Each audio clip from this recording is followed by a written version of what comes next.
Ladies and gentlemen, this is a public service announcement. For regular viewers and listeners of AWI Pod, please do not be offended, as this program contains good wrestling.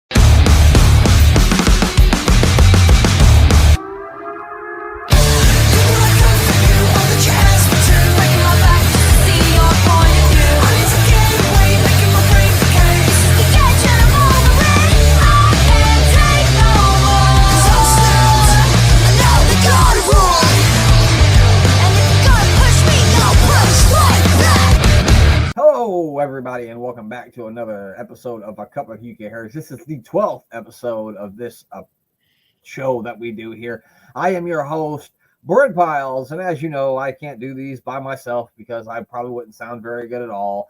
It's my tag team partner at GA Wrestling Nut, Glenn Abbott. Glenn, how you doing? Not too bad, thank you.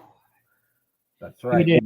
Better than I have been, and unfortunately, I'm back to work Sunday. Oh, well, just when you start to feel a little better, Glenn, they drag you back down, don't they? No, I need to get out of the house, really. I was going to say, you're probably getting a little stir crazy now, Yes. aren't you? Yeah, definitely. See, like, working sucks and all right, but, like, if we didn't go to work, we'd be like, man, I wish I had something to do. You know what I mean? Yeah. But people that have lots of money and say, oh, I need to work. But if you've got lots of money, all that means is you lack imagination. Right. If money was no object, I could find a million things to do. Oh, forget about it. Yeah. Unfortunately, a lot of the things that I would think to do probably wouldn't be good for my liver. Like, oh, it's 8:45. Fuck it, we're rich. Let's have a cocktail. That's how I feel. Yeah. There's cocktail hour somewhere in the world. Everywhere. And if not, we'll get on the jet. We'll fly to that part of the world and we'll start drinking right now. That's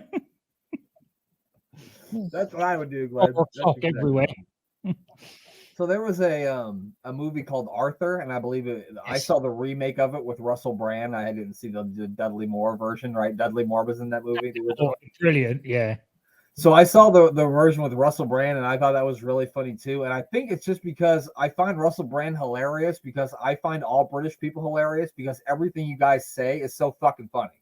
Like you just tell me the most normal thing in the world, and I'm gonna laugh my ass off because you said it in a British accent. I know. Yeah, I know you do, man. I know you do. But anyway, I imagine my life would be a lot like that if I was like a trust fund baby. That's a lot what my life would be like, a lot like Arthur's. Yeah.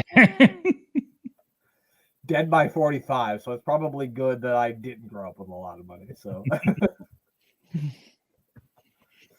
but anyway, Glenn, we're going to talk about some guys who may or may not have grown up with a lot of money. I don't know their background or their history, but it's some Heritage Cup matches, Glenn, and we got a couple of doozies this week, didn't we? We certainly did.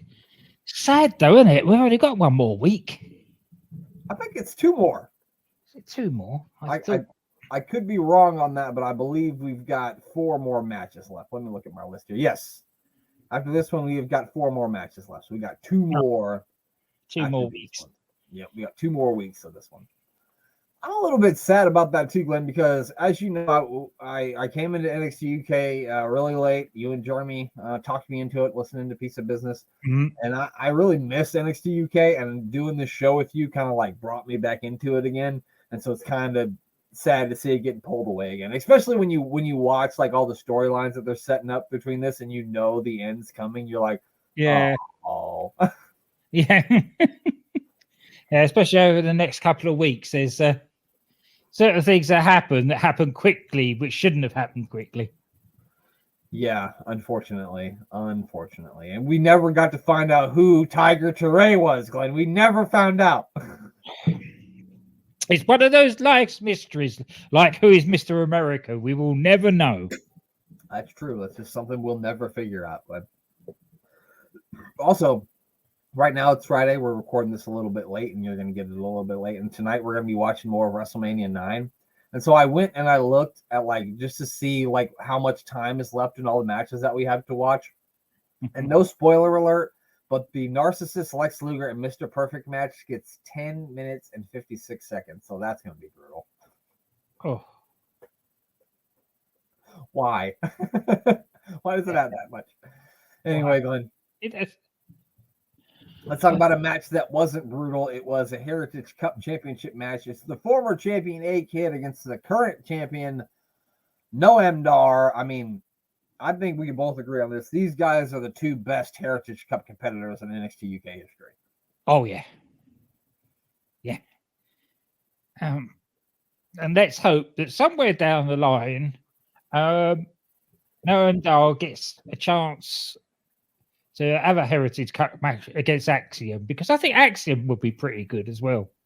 Yeah, I think Axiom would do well. I mean, he looks like a guy who would do good British rounds matches. I remember Nathan Frazier trying to explain to Axiom what a British rounds match was one time in NXT UK, which see, puzzled, but see, they've been teasing this thing with those two that it may well, because Nathan Frazier's a champion at the moment. Yeah, that it might end up with Axiom. Yes, he's not the same person. No, definitely not. So not A-Kid at all. Axiom takes the title off of him, and then Noam Dar gets the chance to get the title back off of Axiom. Hopefully, that's my prayer anyway. I'll send that out into the ether and see what happens. That sounds like fun. They should add that to the Great American Bash card on Sunday, which we will have some Great American Bash picks coming out on Sunday morning too, with our newest episode of Mayor Superstar. So if you're looking for that, give us a listen on Sunday. All right, Glenn. So first round, not a lot to note in the first round. A lot of real filling out process, lots of mat wrestling, submission, and transitions in the first round. Yeah, that was my note. Usual feeling out process, perpetual motion from both. Bars, headlocks, just keeping it rolling around and perpetual motion is probably the best way to describe that round there, Glenn. Way to go. Great. That's why I have a British guy on this show to eloquently describe things like that. My toothless Nebraska self could never. Anyway, so we get into the second round, and they really got right back into the mat wrestling in the second round. I love this because they go straight back into all the technical stuff until A-Kid gets Noam into a headlock, and then Noam, being Noam, breaks his eye. Oh no, stuck his fingers up his nose or something. Yeah, something like that. Yeah, his nose. Cheated his way out of it, and there's all this wonderful technical wrestling, and he had to cheat. Well, yeah, I mean, he is Noam Dar. That is what he does. Today is his birthday as well, Glenn. So it's very timely that we're doing this. That from the NXT UK picture guys. Yeah, so if you let's give them a shout out, because I mean, if you like this show, then you probably like NXT UK. So give NXT UK Pics a follow on Instagram. On Twitter, they post a lot of really good pictures from NXT UK. Gives me the feels when I see them, Glenn. So yeah, give them a follow if you don't. Great Twitter account. But yeah, so Noam Dar then really he's trying to wear A-Kid down. He's landing some stiff kicks to the already injured ribs of A-Kid. He's got them all taped up. And Nigel McGuinness is like, I would never do something like that because that's just a big target on your ribs. Even though I'm pretty sure I've seen Nigel McGuinness wrestle some matches in some shoulder braces or something like that. So probably. But yeah, so A-Kid gets a near fall with a bridge pin attempt. Dar's able to escape. A-Kid lands a huge drop kick. We got a really fun end. I like the way this round ended. It was really, really fun. It was crazy. It was basically Noam Dar went for the kick, and A-Kid just sat on the ropes, and he was pierced straight through. Yeah.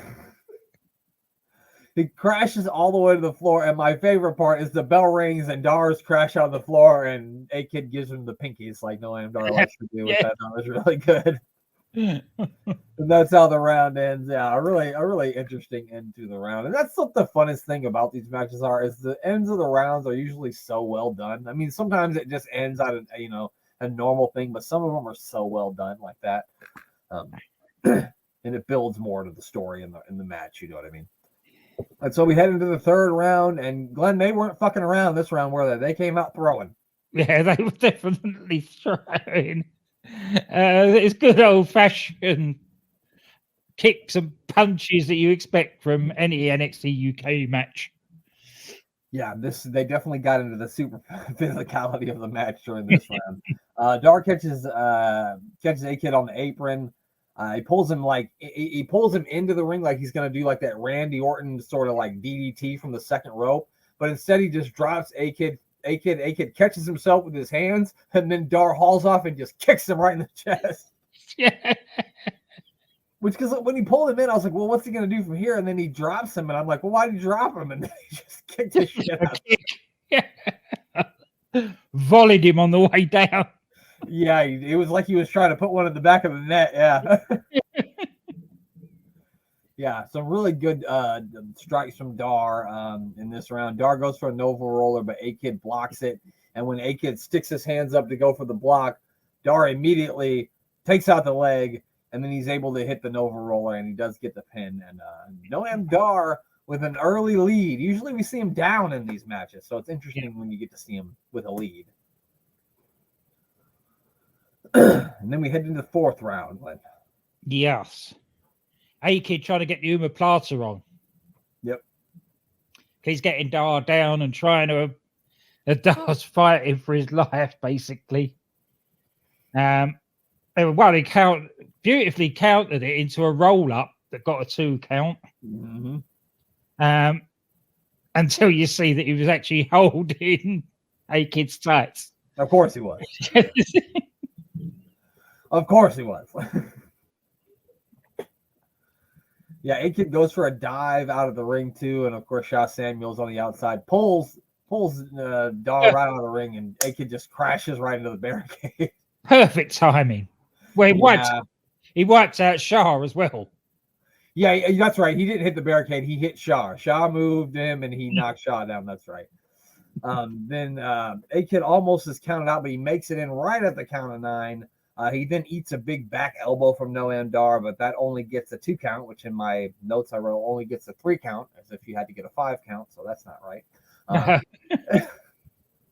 A-Kid then is able to hit a springboard reverse DDT for the 3 count, and that also means that that Shaw Samuels has lost his bet, and they tell us that he put his grandmother's house up, so he's lost his grandmother's house, Glenn.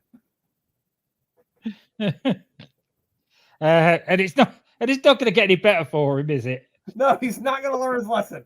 Spoilers. That was one of my favorite parts in between the rounds. He's going, "Oh, what have you done to me? What have you done?"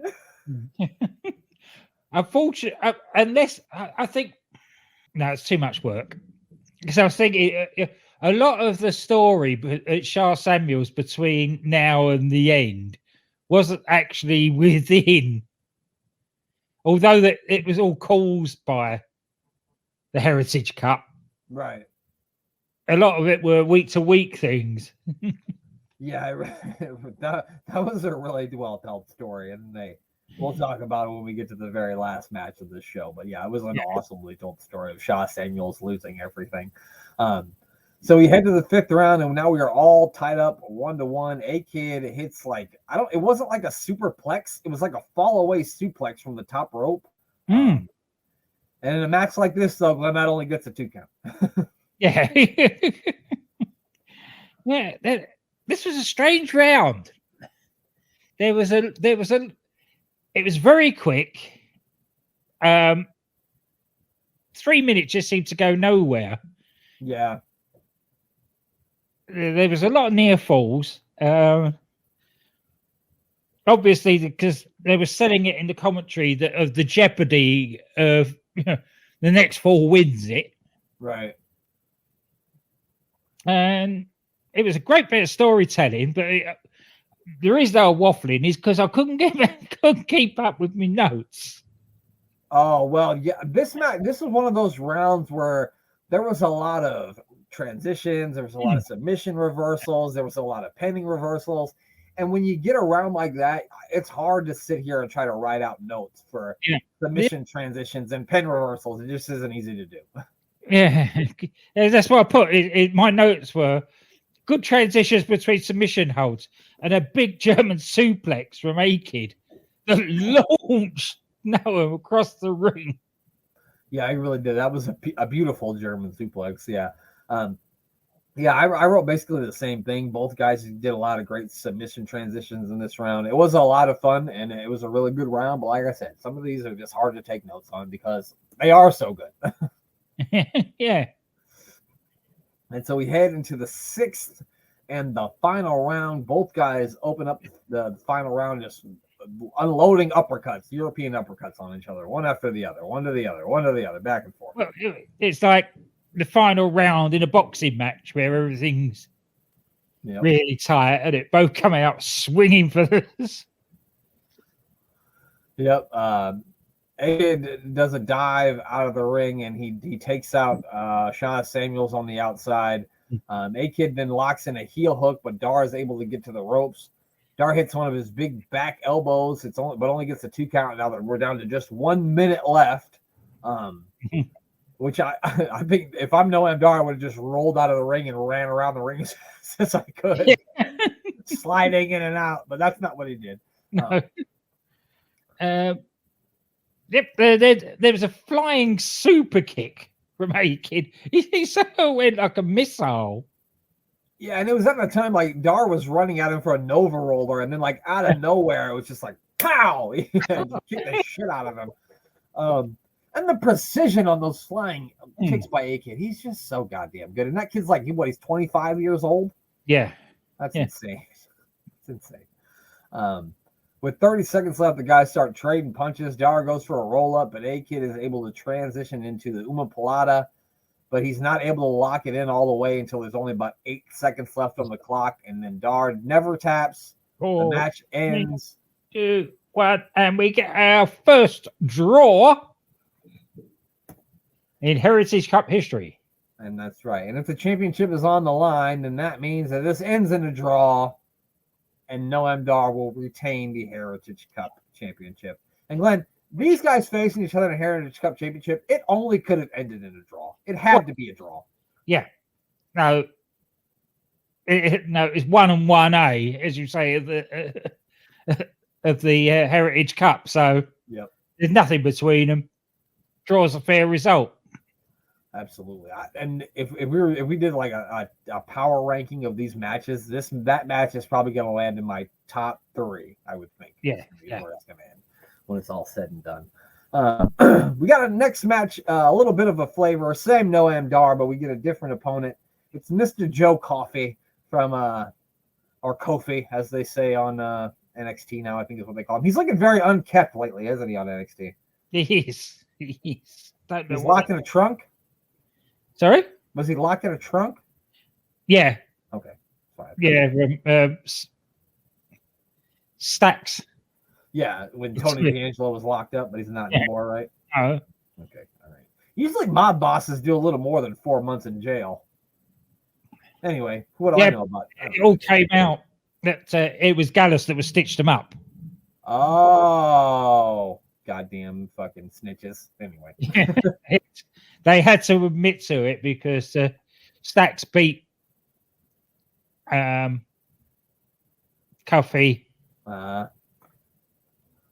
That's usually how the mob settles things, Glenn. They're usually like, that guy's a snitch, so we're going to wrestle him in a wrestling match, and if he wins, we're going to tell the truth. That's usually how that goes. You've seen The Godfather, right? Yeah. That's what they did. Well, they tried it the other way, didn't they? To start with. Yeah. That's, anyway, we don't have any silly mob gimmicks in this show. No, definitely not. So the round 1 starts, and of course, Joe Coffey is using his power and size advantage, kind of like throwing Dar around. And it seemed like Dar was trying to do all of his underhanded tactics that he could do, but it seemed like everything that he tried to do, Joe Coffey had an answer for. Yeah, he blocked everything. Yeah. He really did. So it got back and forth around a little bit. Joe Coffey is going for a Boston Crab at the end, and then Noam Dar is trying to stay out of it, and that's kind of how the first round ends. I'm sure I spotted this. Joe Coffey at one point actually did a cartwheel. He did. Yeah, you're absolutely right. Yeah. No, I thought I didn't dream that. I mean, these matches have taken So- strange places, which even Joe Coffey doing a goddamn cartwheel. Who would have thought it? So yeah, he suddenly turned into a cruiserweight. Goddamn, pal. Yeah. Round 2 starts. Dara's still trying to play the mind games, but it is not working on Joe Coffey. He is not playing the mind games with Noam Dar. Yep. And the whole way through, Coffey's just out muscling. Oh. Yep. Just getting everything. Then hits him with a Glasgow send off and gets the first fall, which we're back to normal where Noam goes one down. Yeah, we're back to what we're used to. And I'm glad I got that right, Glenn, because I wrote down he hits him with what I think is called a Glasgow send off, and I got it right. So yeah. Woo! Yeah. Calling moves isn't my forte. Anyway. Also, I noticed between rounds that Mark Coffey's got a bucket, and I think he might be the first Heritage Cup cornerman I've seen with a whole bucket. Yeah. That's usually something you see in boxing, but yeah, that's a traditional thing with even in the old days of wrestling seconds. Oh, really? Hmm. Which we may get into seeing some of that with some Les Kellner, right? Les Kellner. Yes, yeah. Yeah, we'll talk about that later. Yeah, so Joe is keeping up the pressure on Dar to open this part of the round. Joe hits it's an impressive, it's like a springboard cross body block. He bounced on the middle rope, the top rope, and then flew over on him. He's just like a cruiserweight, Glenn. Yeah, he is. He is. But he receives a few stiff kicks to their head for his trouble. So Brent decided it's better not to do all that flippy shit.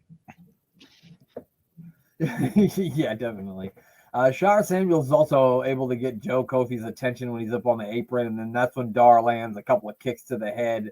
He goes for a cover, but Joe is able to kick out. But when he kicks out, Dar just kind of rolls right into the knee bar. But Joe is able to fight his way out of that. But then Dar is going to land some more severe head kicks to Joe Coffey, and then he's going to roll him up and use a little bit of the tights, of course, and get the 1-1 tie going into the fourth round.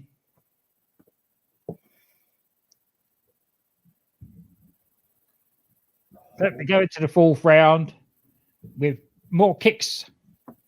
Yep. Round off with more kicks from Dar. He decided that that's. But you should think about it. If you're being out muscled by somebody, your leg is a lot better. It's a lot better trying to kick somebody than trying to punch somebody because the range, you're increasing range a bit better. When you're fighting a bigger guy, the best thing you can do is keep him on the outside of you. Yeah. And if you're throwing kicks at his legs and his body, that's probably the best way to go, and that's what Dar was doing in this round. It makes perfect sense. Dar then really just started punishing Joe Coffey with landing stiff kicks and elbows. But then Joe was able to use his power to fight back. He landed a big overhead suplex. He actually no-sold a couple of the forearms and kicks. So it stood there and then picked Noam up and chucked him with a big belly to belly over his head. Yeah. Not one of those sort of little sideways things. It was a big over the top.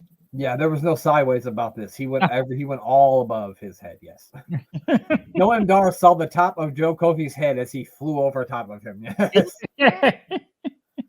The two end up eventually on the outside of the ring, and they're just trading punches for the last 15 seconds. And then Shah is grabbing Dar to pull him away, and then Mark's grabbing Joe. And Dar just lands off a real stiff kick after the bell rings right to Joe's liver. Of course he does. Yeah, as we've seen before from this, from that man, he right to the liver too. Perfectly. And Joe is really hurting after this. Yes, it would do. Right. Liver and kidney punches aren't allowed in boxing for a reason. A stiff kick to it. Yeah. So yeah, Joe's really suffering in the corner here, and Dar comes flying out of the ring. He's flying out of the corner. He's landing some big kicks. He goes for a Nova roller, but Joe just headbutts him instead. Just full force headbutt right to the face as he's coming in. So that was something. Yeah, I still Joe's no selling everything that. Oh yeah. Basically, he did everything but the Hogan finger wave at him. Yeah. He didn't hit the big boot, but yeah, everything else he did. Mm. He also then hit a big clothesline from hell on Noam Dar, which I thought might have been the end of it, but of course it wasn't. No, Shah saved him. Yeah, he put his foot on the rub, didn't he? Yeah. Yeah. It was. Mark takes Shah out. It was cleverly done that, because obviously that was what they're planning to do. But he was out of position slightly. So first of all, Shah surreptitiously pulled him over a bit first to make sure that he could then get the foot on the rope when he needed to. Yeah, yeah, he did have to improvise a little there, didn't he? Yeah. So then Mark Coffey comes over. He just takes out Shah Samuels. Joe Coffey goes for a pin attempt, but Dar kicks out, and then he lands a back elbow when they get back to their feet. He then hits a Nova roller, and Dar wins it with only about 10 seconds left in the round. Yep. And another tremendous finish to another tremendous Heritage Cup match. Certainly is. Definitely. I'm glad we're not actually going to be ranking these at the end of it, because it's so hard to pick. I think we know which is our favorite. Yeah, I was on the Apron Bump podcast, and I was telling him about the show that we do, and he asked me what my favorite one was, and I'm pretty sure I already know what it's going to be. When we get to the end of it, I might ask, what were some of your favorite ones, like 3 favorite ones, but I'm not going to rank them from 1 to 20 because no. Once you get past 1 through 5, you can really interchange them with each other from there on. From 6 to 22, you can really interchange each other. So. Yeah.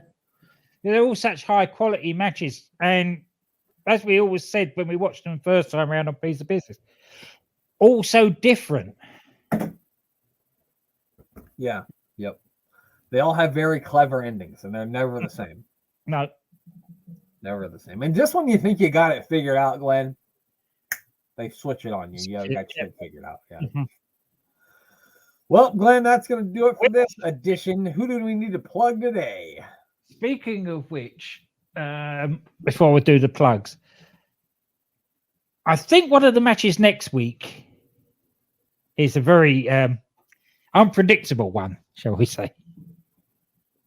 I think you're right. Involving the other Coffey brother.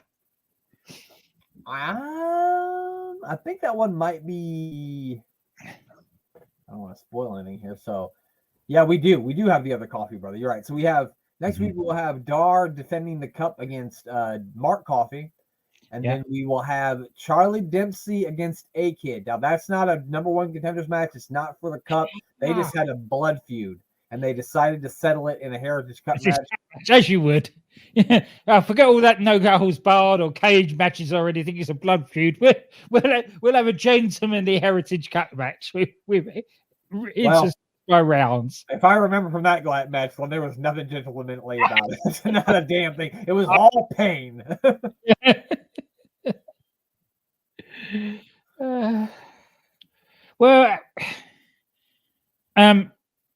I'm relishing watching that match now, Glenn. I'm rubbing my hands together. If you can't see me, just relishing watching that match. That was the one that I forgot about. Yeah. I said we only got a week left. It was that one that I'd forgotten about. Yeah. Well, we're going to get a hell of a reminder. Yeah. I'm not going to plug anything now. I'll be seeing you later, and I'll do my plugs then. That's true. We plug them on every other show, so we don't need to. I guess we don't have to do it every time, right? But yeah, that's it. That's all. I will plug Sportswire Radio and give our buddy Thomas Bryce a follow on Twitter and on Instagram and on Threads. He's on Threads. We're on Threads. I don't know how long this X gimmick's going to go on for, so join Threads if you haven't already. It's a good backup for if this thing ever implodes. That's all I'm saying. It's getting close. It must get getting close. I don't know. I don't know. The only thing that we now have to do is for Glenn to say goodbye. Goodbye.